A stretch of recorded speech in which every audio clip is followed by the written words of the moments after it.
Insecure in seven about supporters going to a link to the committee. No, the committee member. Yes, a link. So, member linky baby. In the committee room kakra. And you know, how much nanka my SA link, my link. I see what I'm doing here. Na then the club licensing no. Or much 3 teams now likely. Say you could any say they wonder what Bakunda da. And Tibakuna can between House and Bichim United. And the 30th of this month, a deadline for both submission of like a dia or might be a final deadline. Say teams win Africa. Not a sort of squad account. It's based on that, no. And a didn't come who committee of Koso. Got to confirm Abreu. Papa in terms of beefing up the squad.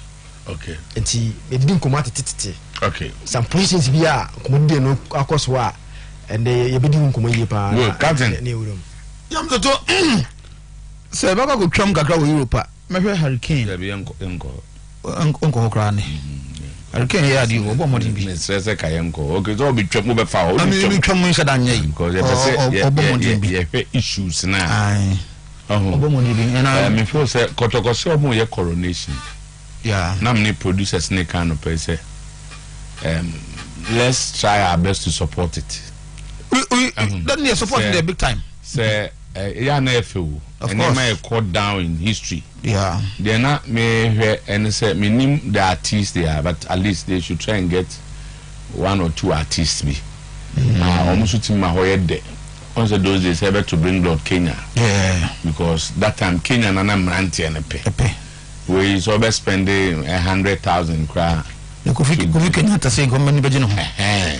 Government beje no ho pa. Bibisa. Na Zeka Black Sheriff bisa say if the managers near bibi omo mbema hwaye de. Minim say school for no. School for no so ebema hwa. On say party. Of course, yes, of course. A party where a nije. Yeah. So a nije. Yeah. So we score results on Vanyavi. Debbie. And said the only results I could go pay Quesiada and Bella. And the answer is Sambella to me Bonnie goes now and Nina Sharks per points in the ground no far. I bet how mobile home cassette. I got to go back 5 Nambella and GB.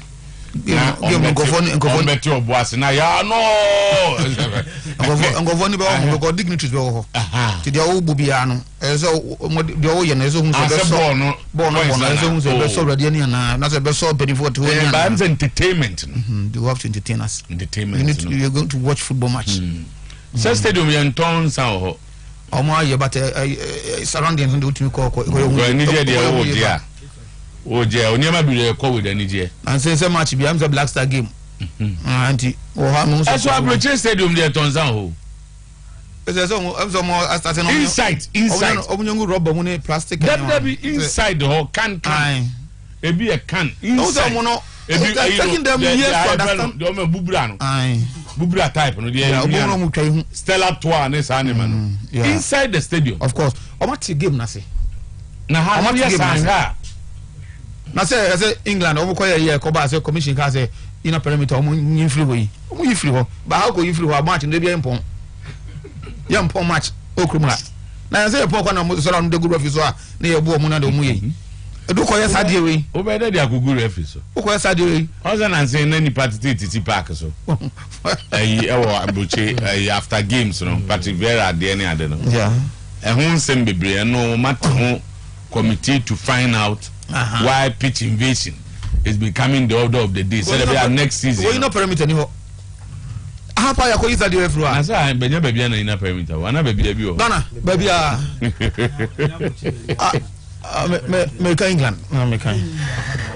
So aso na me ka. E uzu wo baby na waka. Oh okay. Obi kwame class na say anya no crazy en tonsa o stadium. O say tonsa. No, I'm for VIP wa. Oh, see ba. And obi say Queen's Gate. Inside. Say Queen's Gate o stadium inside. Okay, e be am me num bi ntino. anabia mami sa de unu bia na akọ hwe num bi dabi o emfa de onu utwa bia na akọ hwe na untwa bi emfa wo say me no ma no twem ma nti je ne we be odi asem na no bi ebi na no bi me ba na metiu me de bia de siasia ne harify no oda mo de ba be san ko ha wo me de oda ba be san ko ha sa mo go so kan bia me ko hobi because of how they am even though the other areas but if there is a committee and number for Mokotoko, the last person to be on the committee should be Moko, and I'm ready to use the organizer. It's organizer, that's the position, organizer. And Meteti Anasiasi Amodema so when stadium no justice no yes circle say would be Kunonjuna stadium gate no. So I'm waiting about the below the bed, honestly. No, me so no sujina ge. On say ade ba. No, me fa me be say me church ade kakra bi. There is a purpose for the coronation march on Sunday. You know, to the inclusion of even circles and then Kwame. One a year management person will take advantage. A game never cost on Sunday no, to register a lot of Asante Kotogo supporters onto the Fabu census. Within the Kotogo circles, when a bar se Fabu census ne basono, the national circles chairman, Eyina Kwame, it's almost all their meetings on Mukoye between circles, Jimatech, management, Access Bank, and other parties involved. He says he represented the circles. It is Sunday. Abaye a key a young man on Sunday. No, you cannot say the abanyo money be a person enough for buses or say yeah. Then he assign an aqua music of Amuku. No. I want. Oh, may clarification. I'm just doing clarification. And I'm Mitier and your man say that you don't cancel. So to my cancel me. Oh, bet you can. Or quiet. Yes, you will regret can. Oh, bet you can. A lot. Oh, a lot in the. That's all no run. Now, if you tell me that the last person should be on the committee, meanwhile, the management uses Moko. What are you talking about? What kind of respect?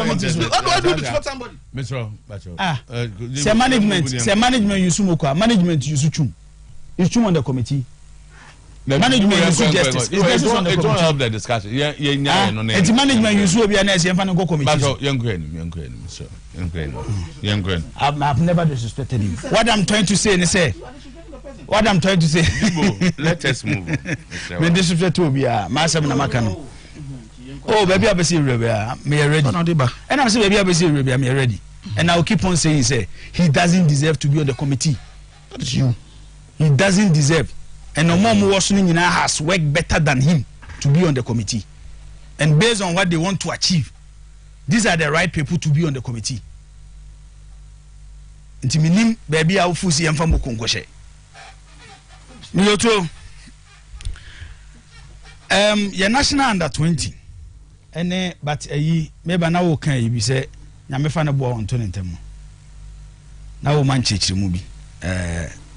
But now super sources have been no sense have been any. Was in a me pabo. Say on say Asante boy in an idea.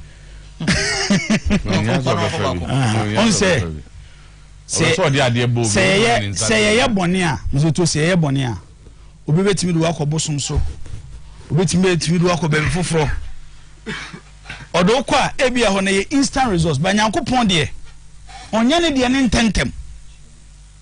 Oya boni fefri Nyankopon enti na asade for years o Nyankopon de ofa ne boa on to nentem there be no many opportunity to change e ba just say what the mention say there be na ekwa be kai obi da ko ye da pem ye mama oh ni nyina say wo no so wafa na me ka say Nyankopon de o hia bo o so to bi o betima ni say na ade na be bo sa yenye wo be ma boda and ade kakra mbese me hwe ne say whilst Kotoko coronation on Sunday and Omo call for supporters some Beba Stadium on Sunday no. Adeba ko ni me pese Ghana ni bia ne Kotoko ni bia a shifting attention koye. Say Nazaki tuka no. Number of these aka esa Kotoko submit Omo squad am the Champions League. Plus between Bechem and House of Folk. The way we need FA Cup no. Omunyina are supposed to submit their squad on the 30th of June. ene eye 8th echese wo 22 days away minu mienu beji atum say whilst Kotoko the league winners for 2021-2022 season. There are areas Mizoto Kotoko needs to strengthen because me sure say Kotoko enkwa Africa say omoko ko participate bikwa. At least there they will have a target. Maybe striker me tie there. The target can me set yama Kotoko ne say if they don't get into the group stage of the Champions League, they are the last stage of the Champions League. We are moving number Confederation Cup, number 3 Confederation Cup, group stage is good. A quite bad Kotoko bet me achieve this target. Looking at the current team, looking at league na yabono, positions are me feel say Kotoko ye weak. Areas also mutimi strengthen at least to achieve this target, you know. And I may have those areas until I'll be looking at their defense, their method, their attack. Areas Kotoko should strengthen. Good. And players are me feel say me share league ni bi no. So to me share league ni bi no. I think say the addition will be good for Asante Kotoko no. May Sadia no adwuma ene program. Legend. Mpacha so ho ya there. Radiasi eno na Kumasi Asante Kotoko enwumre na na go hu media to bia Kotoko release mehwemu na mehwe media to ne the idea behind the media to na chese wasem discuss kakra no so ka kire me say for the first time Dr. Prosperity Ogum eba Kumasi Asante Kotoko as the manager of the club. The first interview obey in a particular studio no ebekoso on Friday. Legend one will be host no pe Kumasi Asante Kotoko for program now on the eba ya na nramisa kan bi no. Dr. Ogum will be here 10 a.m. to 12 noon. Yami aduma Friday se bibia sesa mpacho program na da so no. So this is Kumasi Asante Kotoko program omo release for the media tour. And I was a to my boss and I'm discussing the idea behind the media tour now. Kumasi Asante Kotoko pese omo yeno omo release key players. Then the brain behind Kumasi but anyway and that's yeah. This is the program Kumasi Asante Kotoko for a release for the media tour. And it's our Wednesday, Thursday, then you see Friday no yeah, Dr. Prosperity Ogum, the manager of the club. Now the omo on Friday no it happens to be the only interview betimi akoso Kotoko player bia nkasa obebia Kotoko manager bia nkasa obebia the only interview on Friday no Dr. Prosperity Ogum as part of the media tour to get to the supporters of the club say momra na yen nyina yen kran ye champions ewo Sunday enti Dr. Ogum will be here nyame adoma Friday 10th of June 2022 year enti legend that is one thing yebeko the me person change na say there's a reason behind Adianon person mo ye no and to also discuss why Kumasi Asante Kotoko release key figures to say Dr. Ogum to say Fabio Gama to say Mbella to say Richard Bodu Agadas na me fi say omo program no omo bibi omo yi enkomo bibi kan wan ke beboa to no okay when say and so they drew so because and I'm gas be at the all can I know about am schedule no am fi say uje ka be ya mom we schedule from the community na kroma we no Kotoko wo sa zongo boys no bebre e wo team ni mu so ntinka ya ka the most listened house station in Kumasi so no ko makoto no so ka house fa no so tie so mo za house sports so no ko maka house I so and what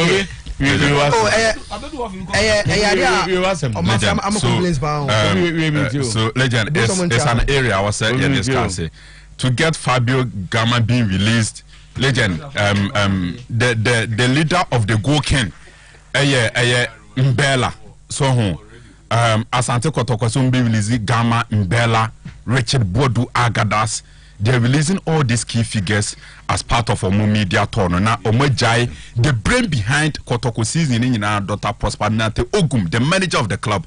No more release on also at the number. Yami Adoma Yaba, Yabetu Yabasena, Yago into it. So, legend, that is it. Oliver Twist. Saturday in Akuka one Kenya in your bad so players no back. Danka, we say Konanka be Mbella and I say Gama. So, legend. Yes, sure, sir. These are the only people who will speak on radio and TV. For the timetable, but I want to believe that when we had the official say, yet here I did you may say Chairman Obeng o ma ye bomb the in a way na kwam ne ademone impo some of them any omukasa no enye omne they don't do this official thing we the omoaye so bia o fufuro bia betimi aye de aboa coronation. I think you can do it.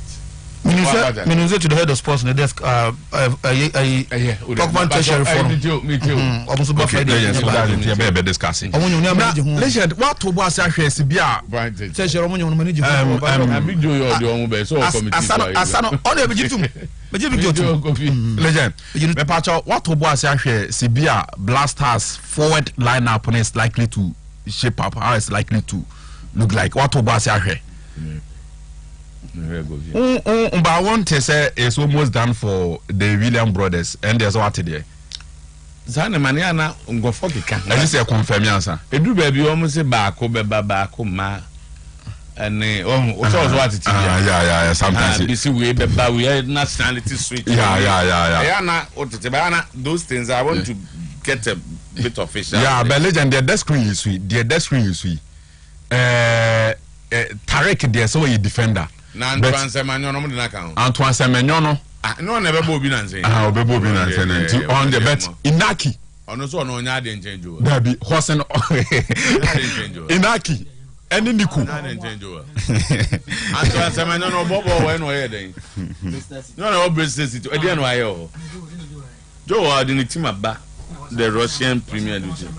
And what won the team as a striker and brought them to the Russian elite league. On the team qualified Premier League, I know.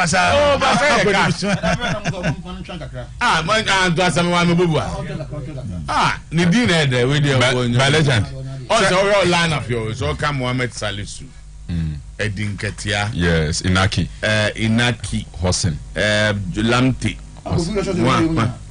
We mono ne gana to Semenyo de omo we and to one no ya de. Jordan.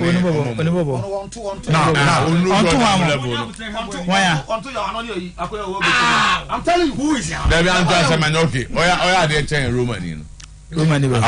Oh yes. We be more options. That's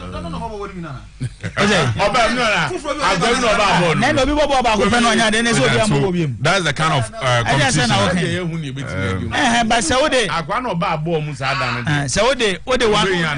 Player 20 minutes. No, Bobo. Yes, na isano ko pe ball aba. Alaji use am o for 5 minutes na we o. O tu mi ka go, o tu mi ka go. Ya tu ball no ma then offer to go school when you. So legend you buy better boss na ye wie kotoko discussion ya to boss dey ni ahwe kakra. Of course House of Folk a good game against Sometymer 11 Wonders. And it's one game until I'm say very because now no say the board do see the emotions, you know. Excess House cannot afford to lose. No. And this is the life of 11 Wonders. Yeah. So almost person Premier League, but they cannot afford to lose. Yeah. Because I mean produce league table now. So so if they should lose today, yes. Nobody should blame anybody again because we are next game call Wafa. Wafa so nya omanya window kakrebi hope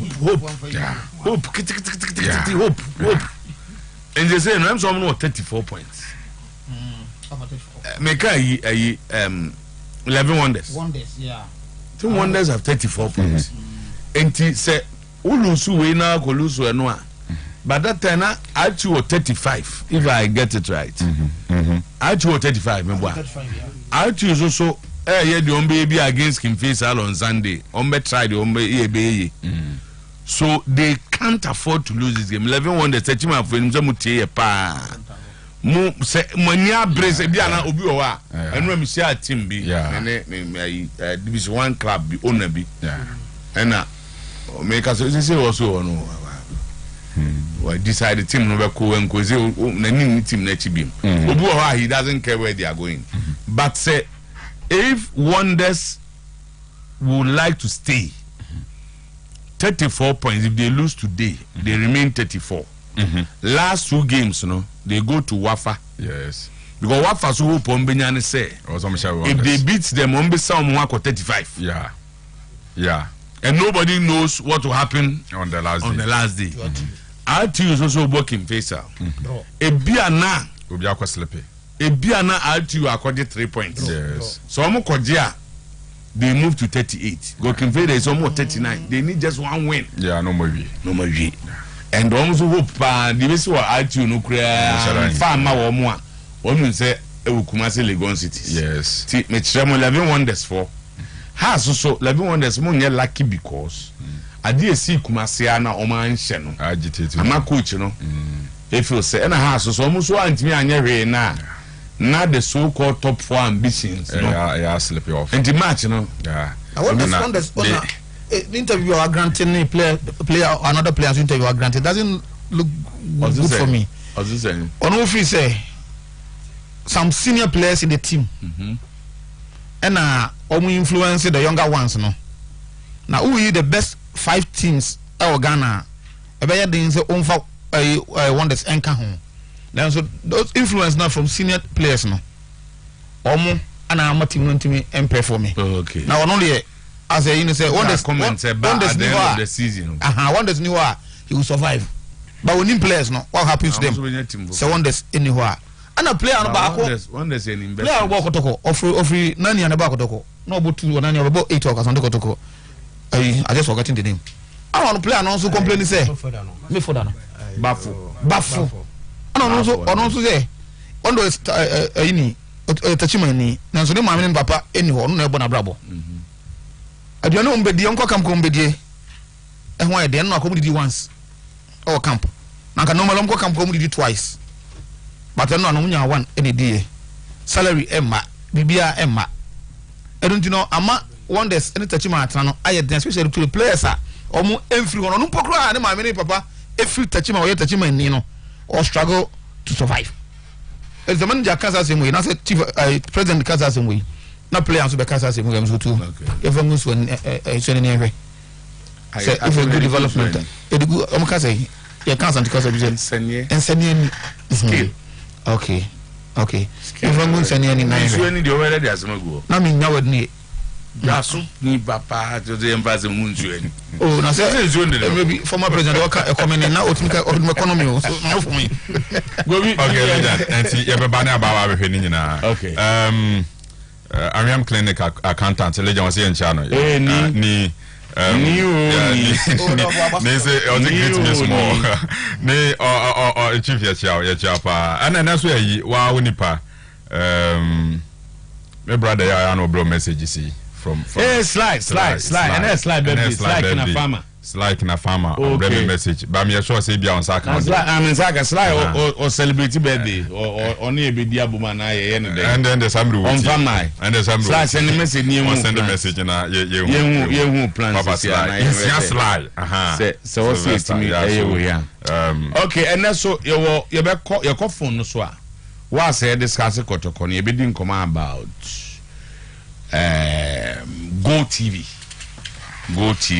Go TV 4 ye ne o repair ye nhihye bia ye pese eno so ye di hu nkomonne na ye ready because ye bebu sansem kakra about Go TV na say wutimi twa questions na okay they dey akire ebeba Zach ye just say ne enkoy you see sir oka league no relegation hu sansem anyone that's has match and then no araba kwa na me hwe sisi aye what wonders I did season 15 home games mo do ba ko pay o wow yes and me hwe I'm shocked and that was their first league game against as good I feel and as question mo fan saying 1-0 you don't me hwe I say how can a team lose just 1 game at home against as good? We are drawn on those pa because we are drawn they drew against Mediama 0-0, 1-1 against Dreams, 0-0 against Wafa, 1-1 against Chelsea, 0-0 against Kotoko, 0-0 against Olympics, 0-0 against Legon Cities. And it's just about Wafa no. Wafa ko draw 0-0. And all what I need is a almost slip today. The offer he answer my shop no head to no be to Sunday an hour way. So even today if they draw against House don't go 35. Now I'm going to offer shop 35 what for every time head to head. It will then offer you more free. And so how the permutations there no. For House to focus so no. O share league table na say the tough one na kwakwa no. Almost so eslepo a. There's a likelihood say o man hwe ni a they can miss out. And that will be a total like bad season. I think who wrote off on one it makes a seven season kakra. Sign it you are in the top 4 because someone has Eddie Omachino 53 right? Yes. Second and third 53.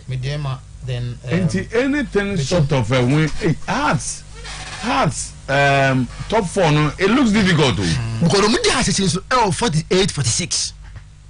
Oh okay they are 4th. Yes. And Carella. Yes, the same points 48 and at Chelsea no 46. Chelsea I wouldn't tip them to be in the top 4. I'm saying the only challenge I has been faced by Carella because after he has a Olympics. Yes, Okobo Olympics of here. And the last game here RTU Tamale. Sorry, Accra. Has last game. Are you any Olympics home? When the Olympics home. Oh, okay. When the House are likely to. When the Olympics home. Okay. And we are on that's the RTU last game. Last game, Tamale. Accra.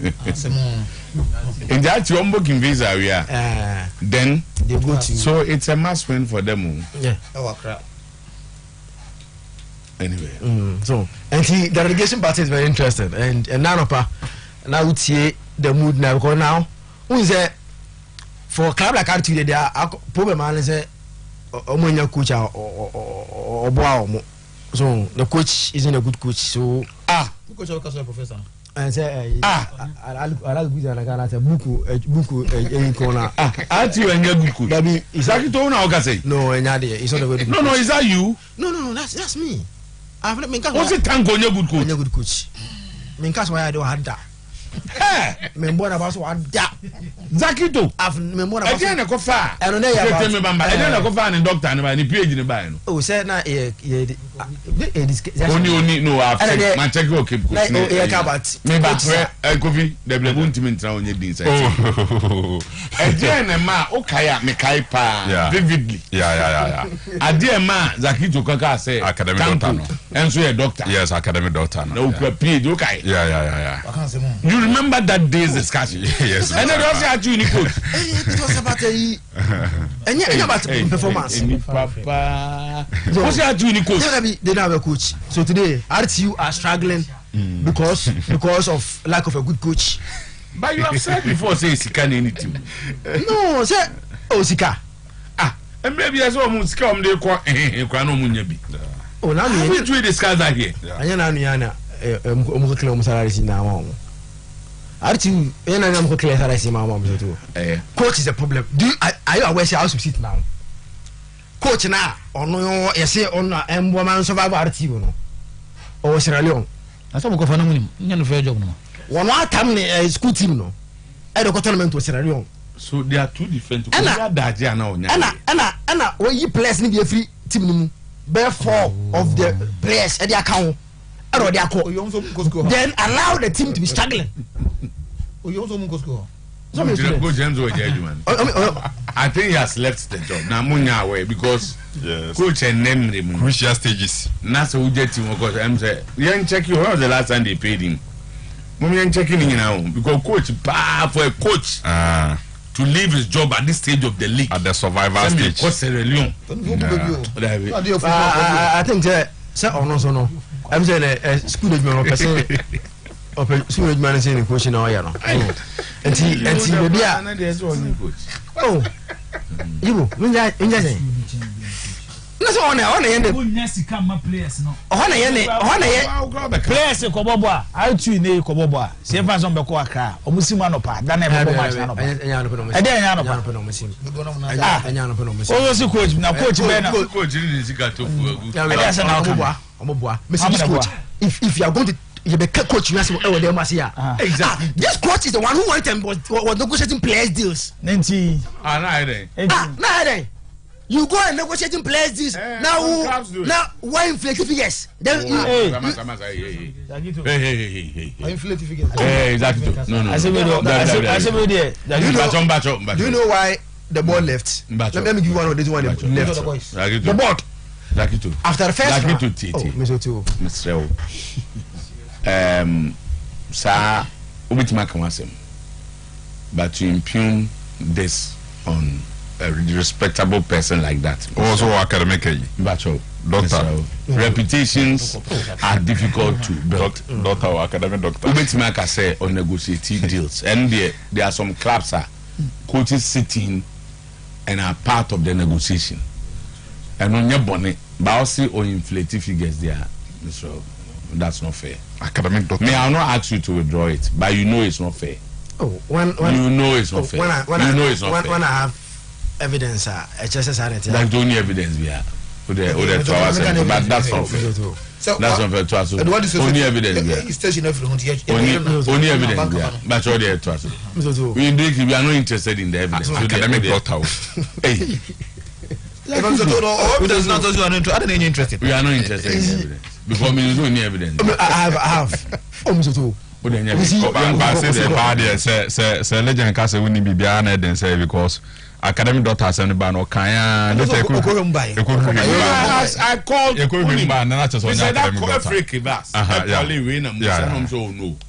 he has a master's degree. Yeah.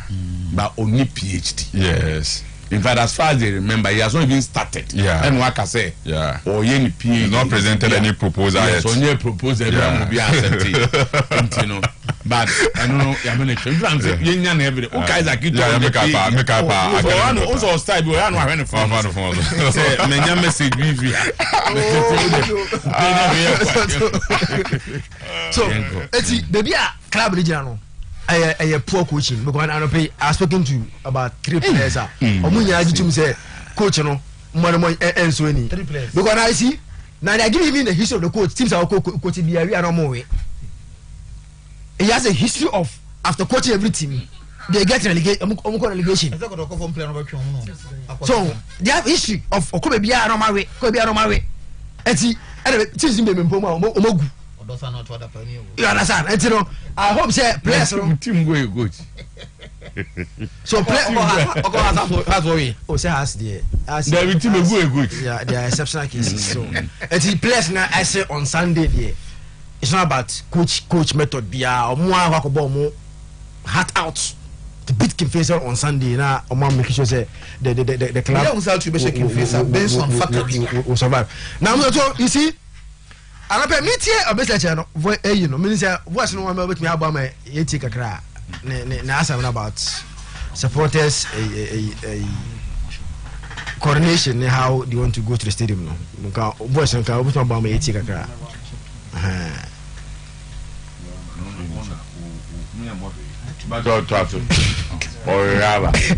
So you see, you do stage be a baby I go to Kuchino. Your boss season. We said the highest attendance I was that game against Accra Suffolk. And 20,000. That is the highest attendance I 20,000. Ewo Kroma say. Kotoko abo ye nim kwan akotoko ekwa away teams no away supporters no ewa team no do machi. But ebe fie bia na akwa problem. And at the point that start eduru baby no. Na omo ye na online seat the and then no challenge be no me friends virtual seat na they were paying but no go stadium after the enumpo ana and so easy because the amount started coming down and to do be no amana engine from to jump because can na eba no na o do abonte na be nu ngwase so na say e twa so din na say ahun ba bonti no be ate now team na ba je league wie you see so we are Chama Benchachere, Croissant region. You are the leader of the supporters group. Now, want me for all this while. Want me and Shebi and tour for your members to support this team. I will fear. Now, they are league now. Final game. went me am make sure say stadium mo so anya share bia mo anya ma because matete even an pay my videos of program boys also promise me students for how the yes omo itinerary nyama on be stadium ho the number of people who are coming and activities ni nyama on be no ho so etino by now no esake hu say because elsewhere e was say as supporters e need there eso ko mo so e nhia bia ye nim say stadium one e ma na mo dey activities bia enso on be ye e bia on the 10th minute e bia on the 20th minute ye be say as is done elsewhere we say na anu ya ina ye hwe ayi ali ne waki who say do some minute bi all of them obia in the phone no ma so mo light no they were just waving no why fair so eti I think say oyo ben sechere no ben sechere we dey committee na be and say unzo mo no na je na kwa me mu na e de circles no suggestion beko na omu aye oben sechere is obede akwa bibi different from what is planned no unse me no can say mobilizing the supporters to go in their numbers because already no season ni there mama won say they failed you understand they failed and so on na o hwe we supporters leader just we bia to food say the say we because antina say no be say omo say my free that what I heard say omo say oba and no oba na free be ma wo no oba beba be ma no Otuo osika no that the understanding I get is that okay the understanding I got was be ma na twa VIP na VVIP and obetimi aka no be a mo partner then obetimi akoba wonko na oba de abeko popular stand and oba no unyia se man and kra mo ye below 12 years unyia se onu obi na beba there be wonko abetimi okay then the impression I got was on say oya na mai fra we do them mai ma for mo mbi tues kan nya ba bi ntina so what they usually do they say accompany na je say be ma no tick na ko say 30 cedis a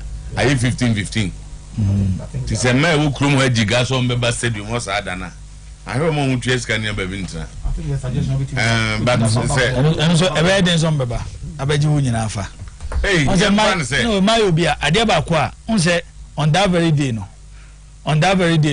ampem da kwa ladies any Azakes ladies everybody super cup final there on say no they are not taking anything the man beko another way to attract the ladies 3 o'clock I know you 3 but omo game no mo so we got 3 no ko tueska na he's paying for the kotoko elimination game but the side attraction ebine ampem da kwa na Azakes ladies and so mbebo stadium Baba Yara Sports Stadium and so mbebo no wi ansan okay okono ku champion da kwa am game for kotoko na elimination game and it means that game no omo declare say free yes a free game that first game and it's like a part of the coronation match na be cause on Sunday so omo the be sure just to get numbers to come and say bia mo fi say bia the game no just immediately after and no na kotoko match e ba no ebia abe man kofo aba stadium montem na Kenya tamtam no be perform na obi say okay ba so me na message say mo musicians no artists there's all the artists but it doesn't need more than 30 minutes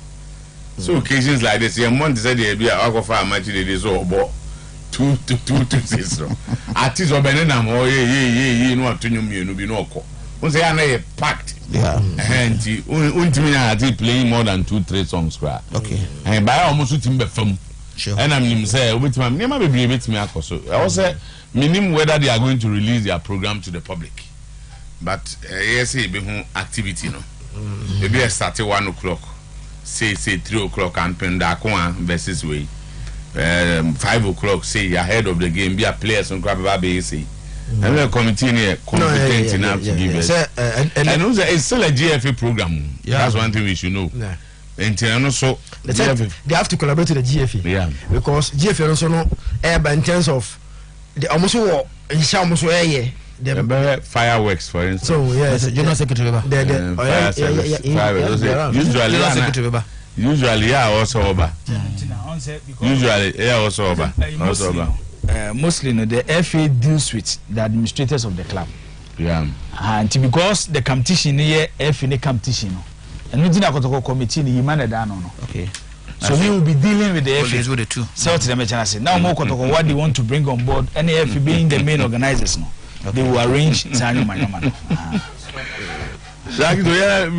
So interesting on Sunday, Mr. to say the Nyama honestly. I was say all these guys they have to resign on. Oh, Massa, Jaisa. Oh, Jaisa. I didn't. Stadium Nyama will be resign. I don't know what is Nyama Stadium Yemanu. A combination of effort too. So they have to. You see, if you appeal to people to come and they don't come, why should I resign? Stadium attendant, for my example, for instance, Herbert believed that Stadium Bayama, Kumasi Ashanti region from going to Mananyama. Yeah. That has been his belief. Because that is why in his time, those who were part of the organization, you go to Dumkwao, or Eastern region, or Takwa, or other places, baby, any four bars. Then he goes there, and now Manko Foko to organize what's about to say, oh, me, I'm here GPR2 for chairman, and I'll donate a car.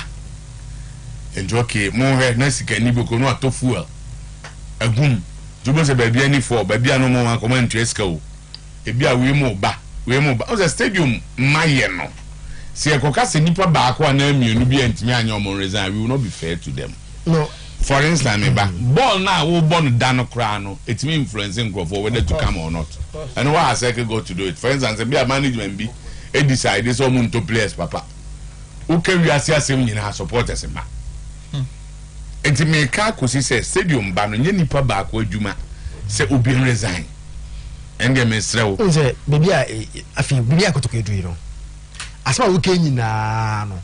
And you must say they have to liaise. Management come. They have to liaise and go around all this. Maybe I can I agree with you. And appeal. I agree. Remember, you must say TA. A beer for Tommy and I knew you should redo the bogu. Do you blame Circus Chairman? And the Obia were a role to play. Yes, we are TA in our discussions. I was see a car, some bit me convince people to go. Circle for Bayomodi. Management will play their role. Obiawo, me know ya Johnny said they have a role to, but the cast will be resigned. We go park and we may not be fair to the person. You see, we can't also afford to play that game in an empty stadium. You see, so one occasion, a the most embarrassing day in their life. Say how much no? They will come. Say yeah, but that kind of game no. Na sit ni did the horse. And you know, as management, they have done their part of the job. Their part is that they've been able to motivate these boys. I get yes of me be at the league, you know. Even when they were not coming. But still now, as management, yes of me boys are motivated. Coaches are motivated. Any resource no my I'm a resource number. So the can say we are second chairman. We are regional chairman. We are here. Oh, sir, regions now. You can watch me now. To get the numbers. A bus so say a free o somewhere there. You have to get the numbers on Sunday. Captain. Maybe I'm starting free maybe Zakito we you know. This problem about on supporters not going to the stadium no. A national issue. I don't think say Kotoko Nkwana is so far. Even at this stage, Kotoko supporters stadium they are the best in the country. To say na, I mean fans say Zakifri say back anyama some reason Kotoko still maintain Link Sunday mama. They are the best. Medeba. So the woman say, and I'm happy say now work say a quarter just circles.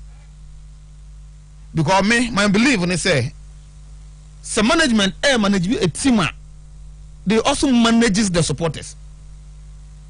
And no any call responsibility. But in order to get the most out of them, no, you also try to veer into more businesses. So the beya to get you on board.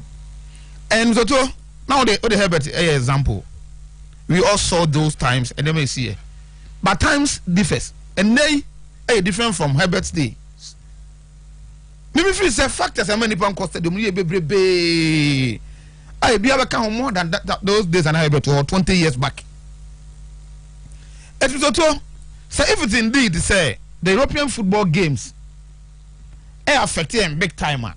And nay the American most of the leagues no yeah and I say all of them yeah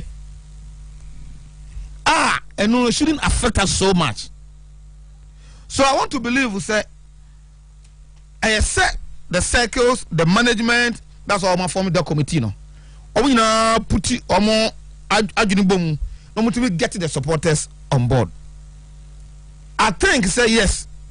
Because the supporters and American even in a worse situation no, they are the best in the country. But they're not the best that in Nigeria anymore. So I expect to say wait there.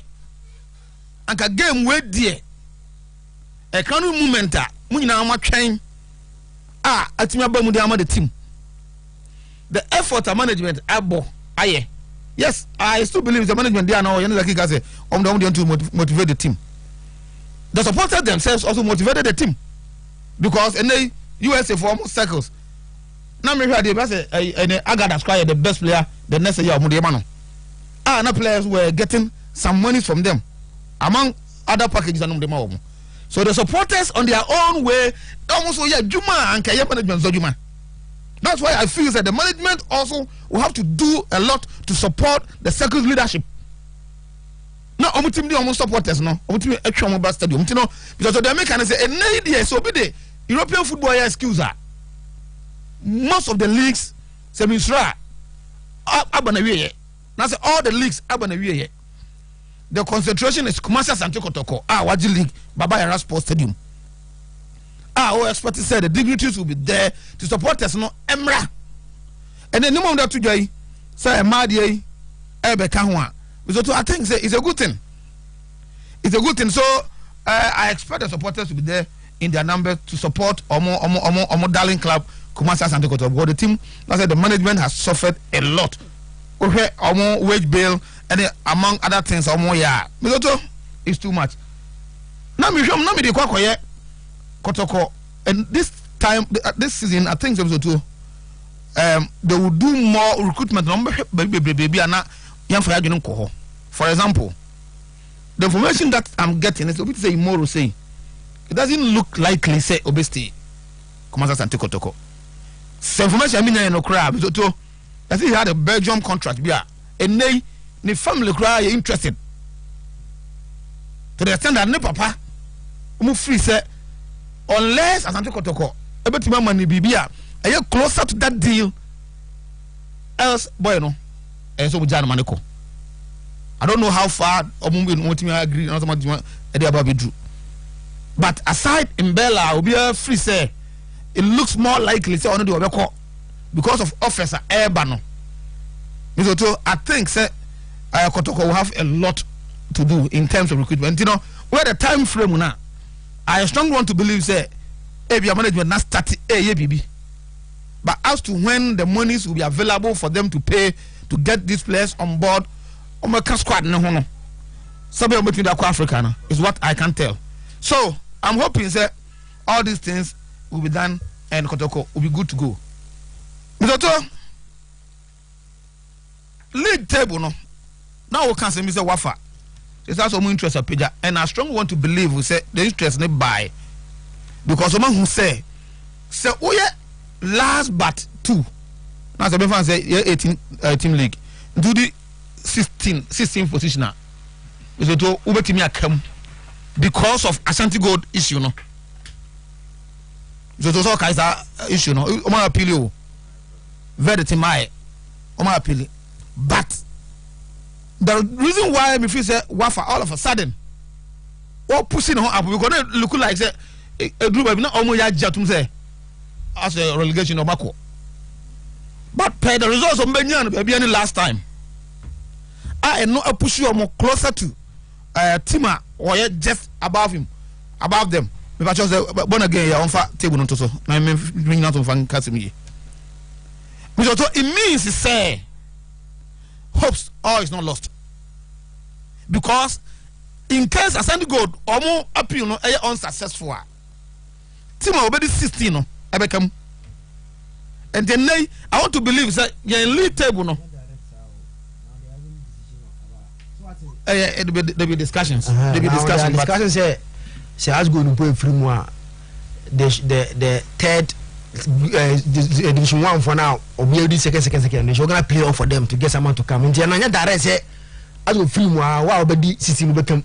Man, first say because no your Juma. There's a hope. 16 team will play off. Me what? There's a hope. And now says it's either Oboko direct or Oboko playoff. So if there's that playoff, I don't know fighting. I mean just position. There's a playoff for me or automatic qualification. Playoff for the 16 club. No, for the 16th position. No. Playoff for that. Almost second was zone. Now or no, I qualify up direct. You see, I think the point is that there's no decision yet, but Captain Point is say, overcome part of Omomo Hope. No. That's 16 better than 17 and 18. So these are some of the things me free say.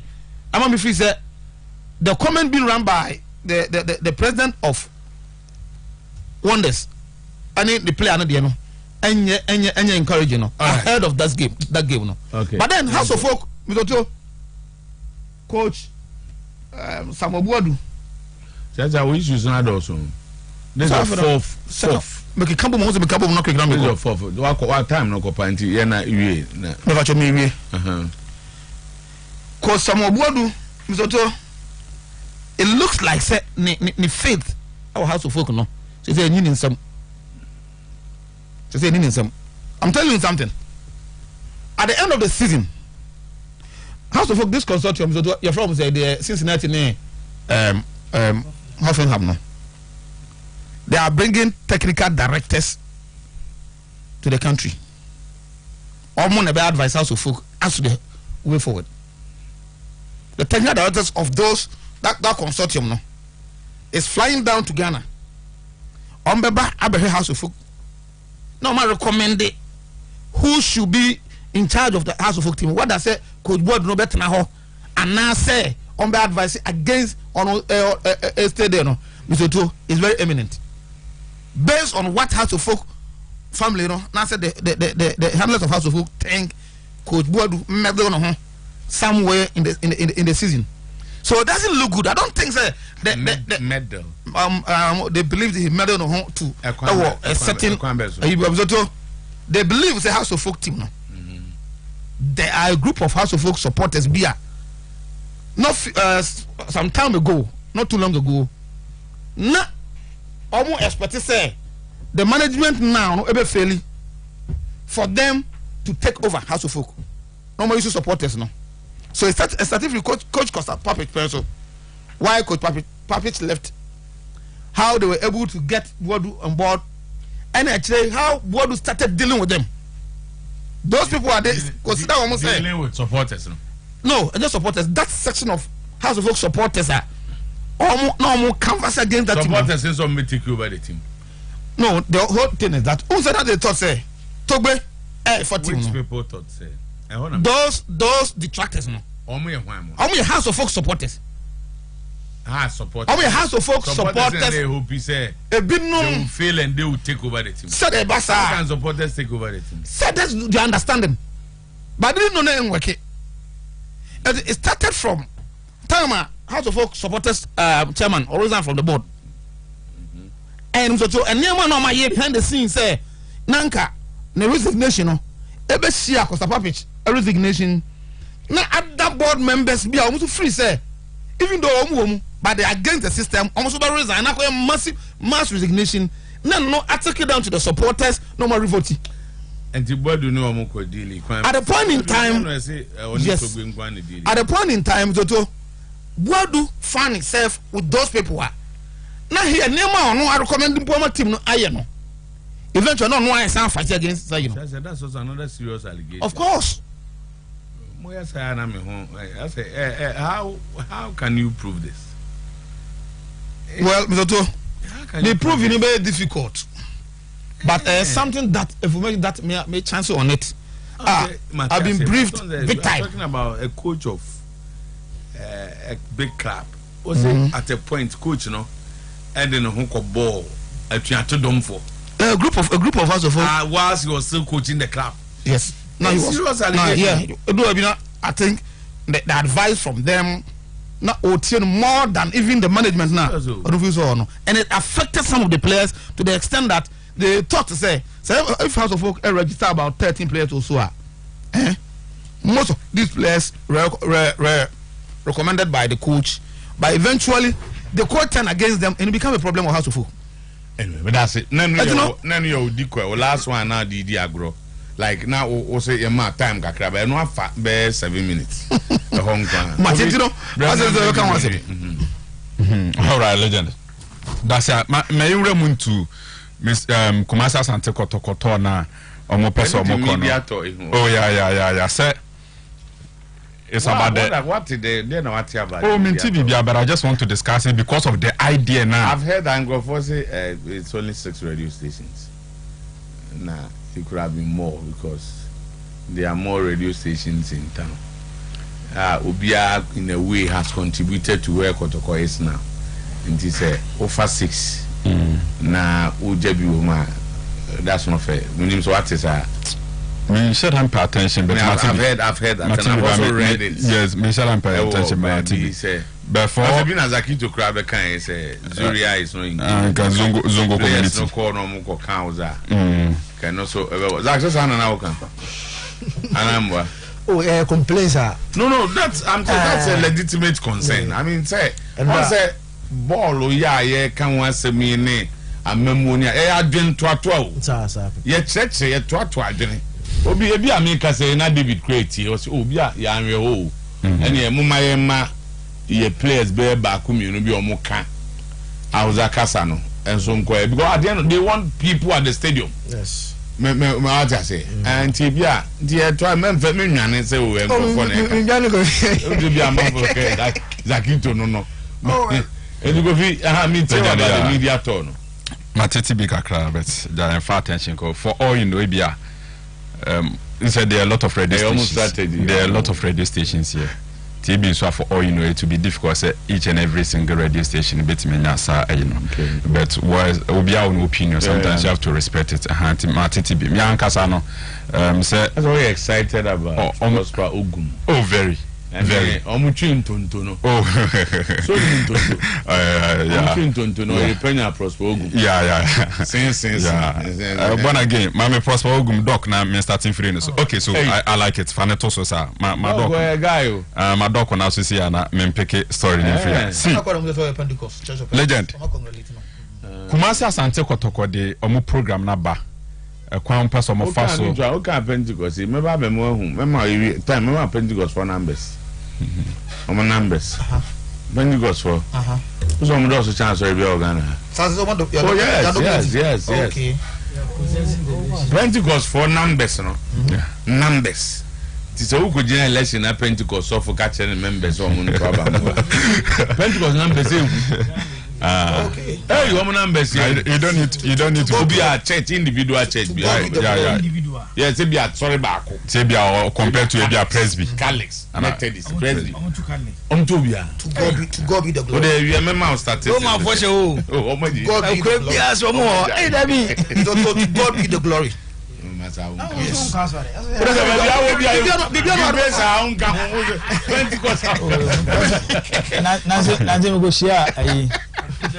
Naze go share me go share onen the sofu bi na sofu de to anim se asori na abaka makama wejai oba amanfo bo abaso e na siasia radio ni na aba no siasia radio ni na aba no ana se die be ma to wejai now you have been because for those we no mo ka na ga ho so mo kwa do the census bi ade we dey say fisho we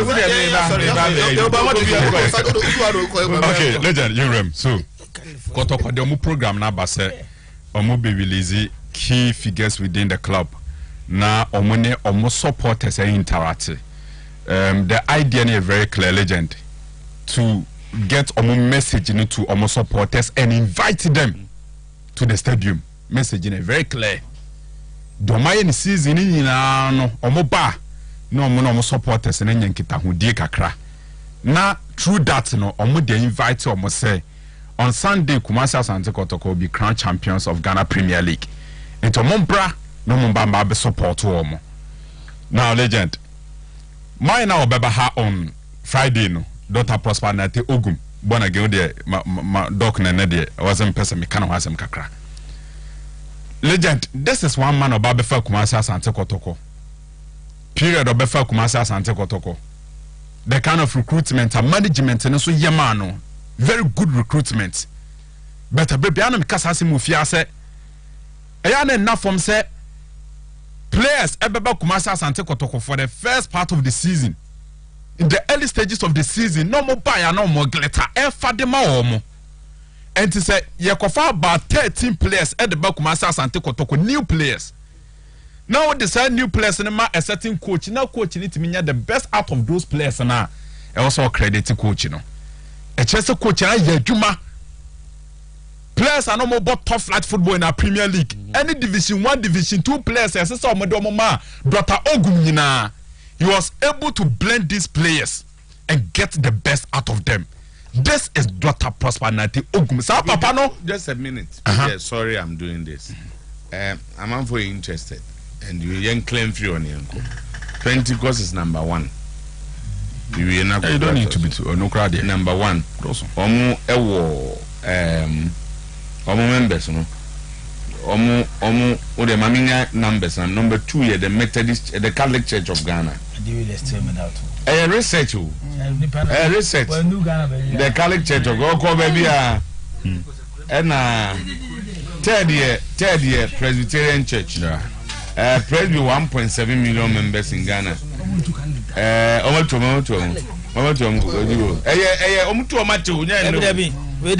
a Methodist Church. Presby 3rd. Methodist here 4th. Methodist here 4th. Go give me bow. 5th. Perez Chapel International. Sorry. Redeemed Christian Church of God. Number 6. Number 7. Deeper Christian Life Ministry. Number 8. International Central Gospel Church. Research Bible confirm we. Research. Bible macabre. Lighthouse Chapel number 9. And number 10 here Action Chapel International. Then I'm saying research. Questions on one come on. Because there are churches to say Christ Apostolic Church. CAC. In England here. Hey, you to Jai. Okay, legend. So that is it. Enti Dr. Oguma ayeduma pa e Kumasi Asante Kotoko. Now, this is my opinion about Omudumediene Kotoko supporters or reaction to the effort of the club. Legend say, when a club all perform so well, perform a pa. The ultimate in our football here, and it's on between our Premier League. That is a ultimate. So maybe a broad Premier League is well, unless it be a African there. But in our domestic competitions, there was no pa. And what Kumasi Asante Kotoko says on my gem, that's the Premier League. Empire was ro. Legend say, Omuyas had then and as a cost stadium ko support to Omwa. It's an appreciation of the Omaye. Said Omaye no, a so many more Dalmasi. The other way say one quite just said Omuye and the same previous and so many. Jetiano no. Eti Kotoko cost stadium, that's a stadium, a full to capacity, a legend, a chese. The management and the technical team. Any playing body in the air, no, a so Kumasi Asante Kotoko supporters any. Se stadium ye empty, a chance to be previous and say league no more general and you're more fair. Now, Papa no beba on Friday, legend, with 3 games to spare. They are already near 3 games to go. Oh, hey. Now, Dr. Ogum at Ghana Premier League. And to know better now for their lose 9 points trot mo betime lusu ni nyina but no wa Ghana Premier League no e dey amakuma Asante Kotoko such a person and such a figure say nyame ya odum na say Friday oba ba betena asan so aba bedam ase oba bedom supporters na ase na owia ode na no atum say mesra mo on Sunday mo bra na mo ba be support ye say my we yes anoma we nyina just a place we say mu nyina na say stadium ye empty on Sunday me ba ha the following Monday legend we supporters ni ma na aka chom say we highly ungrateful we just koto supporters ni ma on Monday so man kwa o show money man no show me nyina anim no aka chom you look into the unit pa chom face to face no aka chom say mu nyina you are highly ungrateful mu nyina eti babia Dr. Neta position ho ene kotoko management na position mo no legend I was saying nyina ekọ na ekọ support wo mo me are happy because legend papa we buy no unyan grant any interview it will be the first of its kind and me sure say on money huge audience power on Friday so by unyan grant any interview say studio interview one on one sir unyan grant ba ko de o ye nyina ye what do you call it post match this is the first time obeba ha and normally what you do nene say official bi baha na so address and supporters you give opportunity to supporters and say almost some questions and me assure say obaha na supporters will have that space in almost ni coach ni binya sa interaction no kasa normal we nyina aboma de kire nyina ne say on Sunday I was say ye nyina etimi kone e ko support eye Kumasi Asante Kotoko coronation no legend mami run say Matome boase ahwe squad na legend be yiro initially meten ho na ye be yire pa squad na de call confirm na breaking tinye breaking say Crystal Palace ama Jordan new contract yeah confirm until summer of 2023 yeah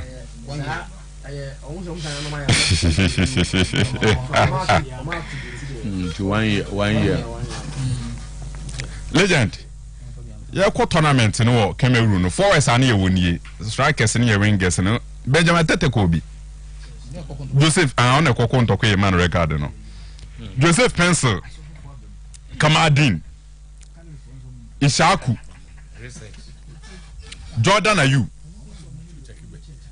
Dede Ayu legend you see South forwards we say mu nyina no they were part of Ghana squad na they call Cameroon no and I say Afnejan abawa beka ho Semenyo abawa beka sa squad we say ho then Inaki Williams Nico Williams Hossein Odoi abawa beka ho se me first 5 players we dey carry ho a menya ya menya about 11 players here we mo ya forwards nko a sa players ya make come as me they are all forwards.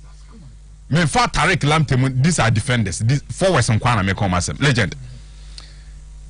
Ghana Blasters na wo sisi ano. Some players will lose on positions. Players people lose on position. In fact, once I inviting here welcome some players we say we nyina no. Adeba ko say dey to trim ne say. Players be able lose on position within the Blasters. Intelligent e be abeti Inaki now we happy say Inaki Williams eba. Ebia yenye squad ni we na bia Shakwa Frim ana Joseph Pensa ana Kamadin geteno no so at the moment we can be happy over the moon Ebia ni agi Nike Williams Nico Williams Hossein Odoi Benetense sa forwards wo mo ban nyina kire se o player bi a ye de ne call Cameroon and we forward ti say Joseph Pensa Kamadin Ishakwa sa players we say me be drop bi no de ban ne mo de na Free banner. Free banner. Free banner. Free banner. But so when your opportunity to call Japan, Ebia or Boka Crown Hono, just maybe a bit me I justify. But the good thing is that maybe creates a competition na ye penal. And it means that who a player within Ghana Blaster forward line now, medical Kasasi Mofias, only position, what mean top position, and with the arrival of these players, what mean top position, and to draw the more extend on more contract. The key figures within the Blasters, key figures within the Blasters. But our guys, we say in our bar, they will all have to battle it out for 3 slots because watch this new technical team now. legend omo babia they go with 4-3-3 and Ghana Blasters anymore na be 3 and to say Nike Williams so na hose no de wo ho Jordan wo ho Dede wo ho Afrejan wo ho Kama Adin wo ho Isaac wo ho ye betu 3 pe and also start. So that is the kind of competition and omo create in my opinion. So much me managing here, it becomes very healthy for the growth of the Blasters. So legend that is it for Blasters in India also. That's it. You young boy na. CSC force Pentecost free. I say Pentecost for CSC money buy CSC International. Maybe I'm basing my point on research and why I need the figures out there. Research no me hu parameters no. No, so nya back o. Me hu. Oh, on say e bia na. Aside Kali ne dey no. On say there are churches bia omo occupy positions bia no kwa me questions to ask. On say me ba o, obi wo ha asori bi wa akoya na acho odi. Nina about a year. So go for years a blue also. O kwanza na be member no. You have to do this. You have to do this. And they will also. You will never be video or Kambum. I know. It will also more cost for doors to change. Sorry, be Ghana. On the Pentecost no. Pentecost is certificate Ghana. It no your power your home they call outside. It's not Pentecost established in everywhere. And yeah, also the Obama researchers now. If we have some questions,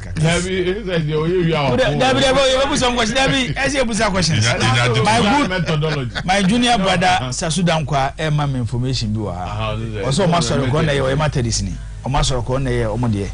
Especially o mo muntimin churuntimin kan no na ye de ne si won to no number no afele forms no dia man ne sa anyoma aside calling ne Pentecost me see the other churches it will be difficult e wo Ghana ha say we top 10 churches based on numbers o see Adventists in kan no way I just but calling the basic no mo see Sika de Sika Adventists in count, no way, top 10. CS in count. Pentecost for the legend here. So we say earlier. Research more. They say maybe more. Pentecost. Yeah, Makion starting on hunting. Oh, yeah, sorry. President Batted on. Don't come and President Batted on. And go on. Remember history now. Yes. Are you trying to say that Deeper Life has more members than the Seventh-day Adventist Church? Yes, we've been in a residence. I'm sorry, but anyway, happy.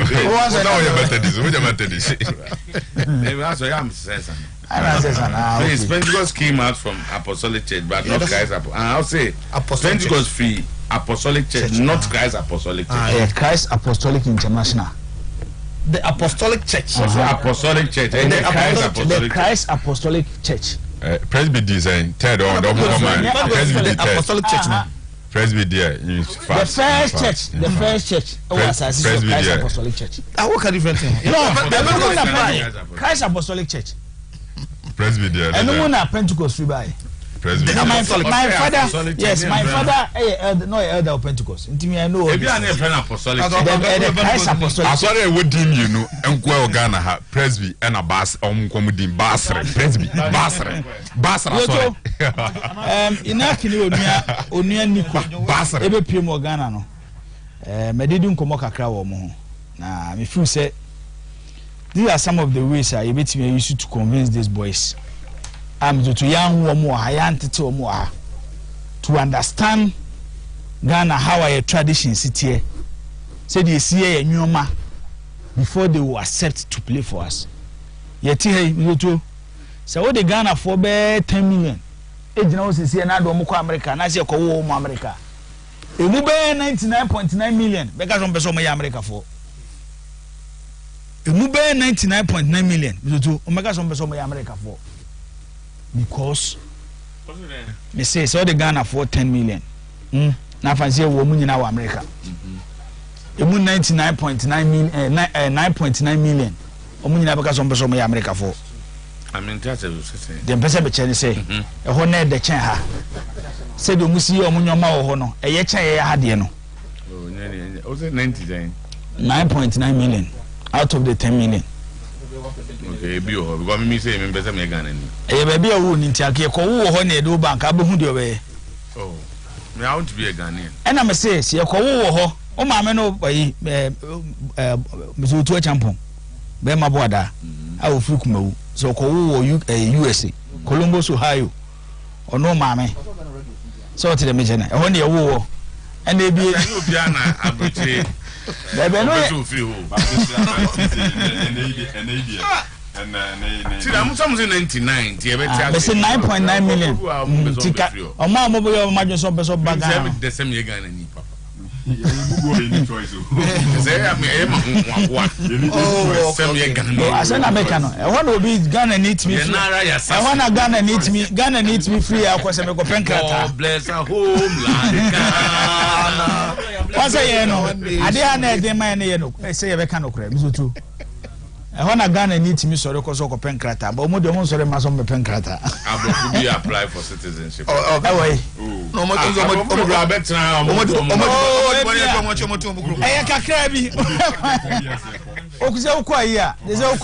American embassy. American embassy. So my booking, I'm a booking will be just at 2025. Booking is Ghana for now.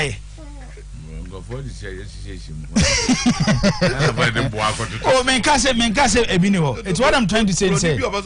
Say Ghana need be finding itself in that situation now based on say the almost system ni sitie. Any say the serious no. Say wo convincing say on sisan baby a ye wo no nomra e me bibi ma Ghana. E say passing through a lot of process. Ansana nipa no o say the sitie. Enti Adana yene Madagascar boy na hu Tarek Lamte was stadium on mani age. Anya hwe Tarek be hu se isi Ghana na meji tumie no. Pitch na na ye bobo wo so no bi ni England ye no. Nti ese me madwene me ye ni ye. Ebi ase de esi anwoma wo ho no. Me ba ha na maba be chese sese ni si ye no.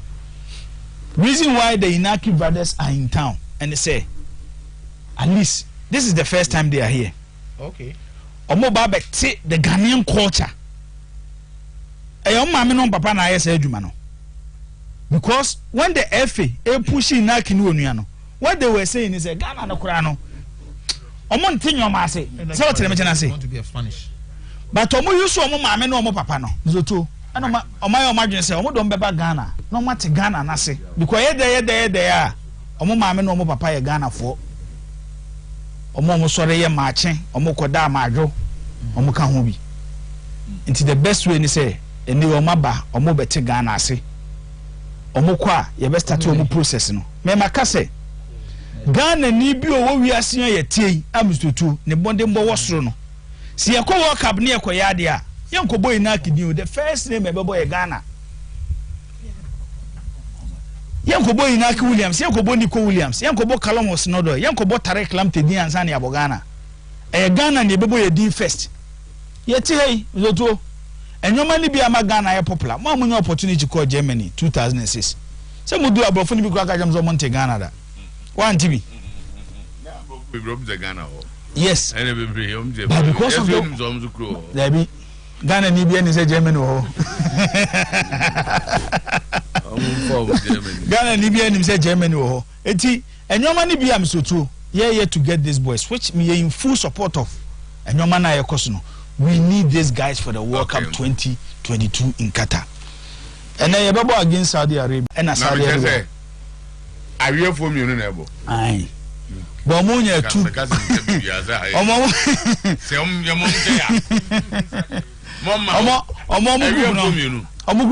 2 points. Yes, we are. And yes, we are. But they were in a more difficult group than the Ediano because of a group now Venezuela, Mexico, and Indonesia. By FIFA Youth Championship standard, no, and as a FIFA organized competitions, and any youth organized competition, no, France, Argentina, they are level, and they in Europe, it's difficult to find any country produce better talent than France. And they are Real Madrid that could 100 million, Chouameni, Monaco, Omode Kofano. It will show a group now here, dear na, who's mono, Omoko to a difficult group. As some person may can say, as will be a can not to Karim Jito. Oba is able to questions. Oba is able to questions because your kwaje Africa under 20 no. Our Mauritania no. Fatao deɛ mizoto before Fatao be ko tournament na me makase Fatao by Ghana is standard he's a generational talent Fatao mo talent na intense eti ba ku bi ba na mizoto omutima na ba ku bi ba na so omutima mizoto at least me feel say one we have to ask coach a friend say Karim Zito reason why I call tournaments mienu and from the two tournaments emubia no otimi qualify from two tournaments emubia no otimi qualify and from these two tournaments apart from Ishaku Fatao none of the talents in this tournament and yet me are promoted into the senior national team Black Stars but coach need to obi an question no Felema Bafo team bear and obo so what because Fatao even before the tournament scouts were all over him yet Ghana ha Sporting Lisbon scout aba befa boy Clinton Jodu e wo bechem e de na e Sporting Lisbon Karim Zito so be so convince ye say obi a Sporting Lisbon befa no enye qualify to play for under 20 how ni akan anu atum e de enti na ese ma no to adwuma no so ba hwe nim gwa se o de akomaye e come nim Bechem United aya de bi this season am to mebo ma baso we see a ball last season league ni we mo di 12 with 42 points team ene one ha se bo no Sometymer 11 Wonders we last season league no omo di 11th with 42 points but now they are fighting for relegation. Bechem move from last season 12 no mo di and by position American currently a league log na Bechem United at that second omo 53 points massive improvement has our money Sometymer 11 Wonders ebo eneno mizoto last season has CG league no mo win league with 61 points omo win 17 games omo draw 10 and omo lose 7 omo share 45 goals and omo concede 23 goals this season as ene ayekasa has about 31 omo bought Sometymer 11 Wonders no be equal number of matches other clubs abo which is 32 matches omo win 12 and omo move from winning 17 matches to 12 matches 5 games it's not over omo draw at this stage and I'm here at this stage omo draw 12 matches last season omo draw 10 last season omo lose 7 matches this season as at 32 matches 7 na di kaba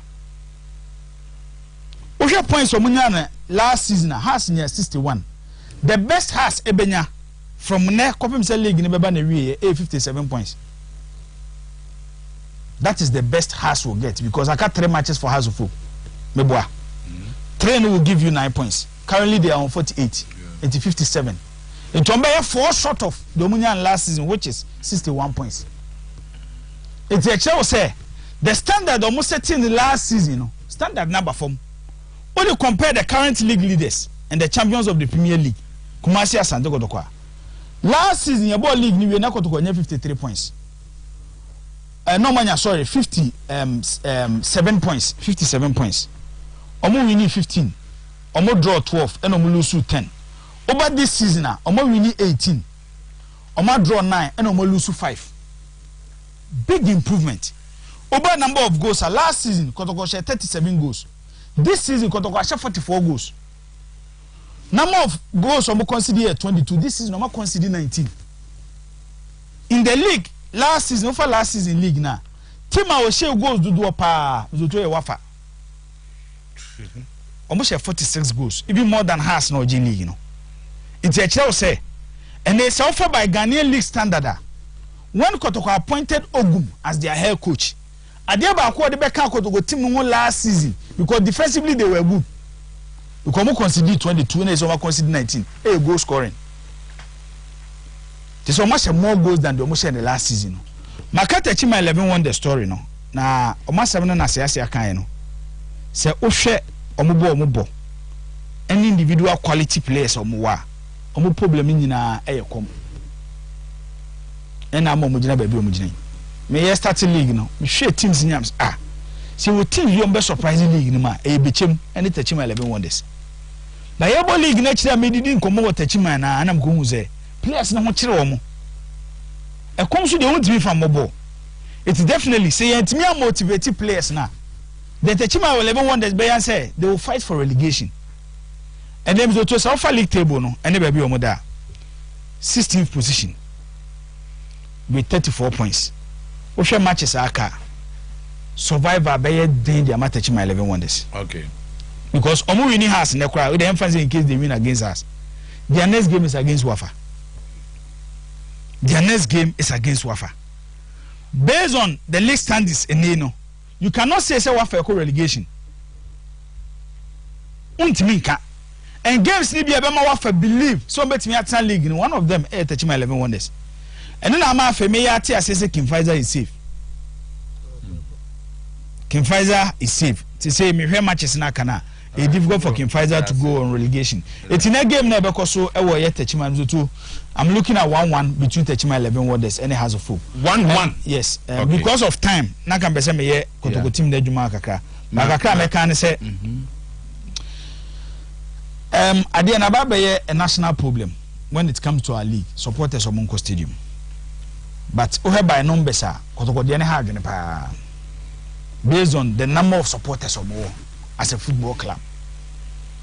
And they offer baby easy. Some is to bet me numbers. And they make argument. But the young say even Twitter. No Ghanaian football club and the one numbers change Kotoko. Kotoko ya around 620,000. And on my subscribe to me follow Asante Kotoko account. To the young fan say based on this number. And yet they know we are follow beyond a Kotoko ni 640. And you be our follow beyond a Kotoko ni. It to the young fan say 70% of the number. I will see. Plus, other she said the supporters here they now. Any numbers no money this season now. Maka said the problem started about there from 2012-2013 season.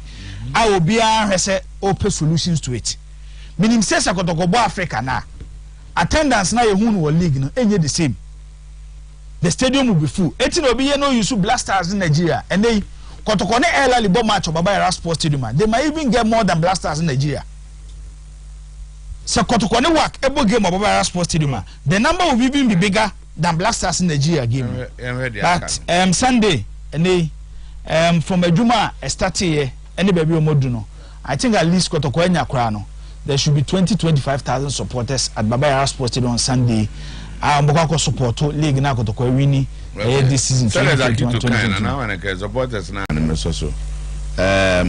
Say ope enra Harry position or say a man for I'm chairman okra na or the suggestion me baseka kwesiada no konko boase nko comment because omutene comment krache na jeb no say osra mama Harry nko oboase na onko comment mpi omra mbeso bi ko monitor ya no Harry na mfizo beti ma yese kusi Francis Chelsea o he o wasa japa etafem bakayoko kusi eda Simoni Mike ndakwa say as usual East Connecticut East Hartford Connecticut Ochia Kotoko for winning the GPL. Greetings to Kwekwa Samuel Mensah to Komniba or Wasipe Doctor Ibo Boateng or Atman Nebehini.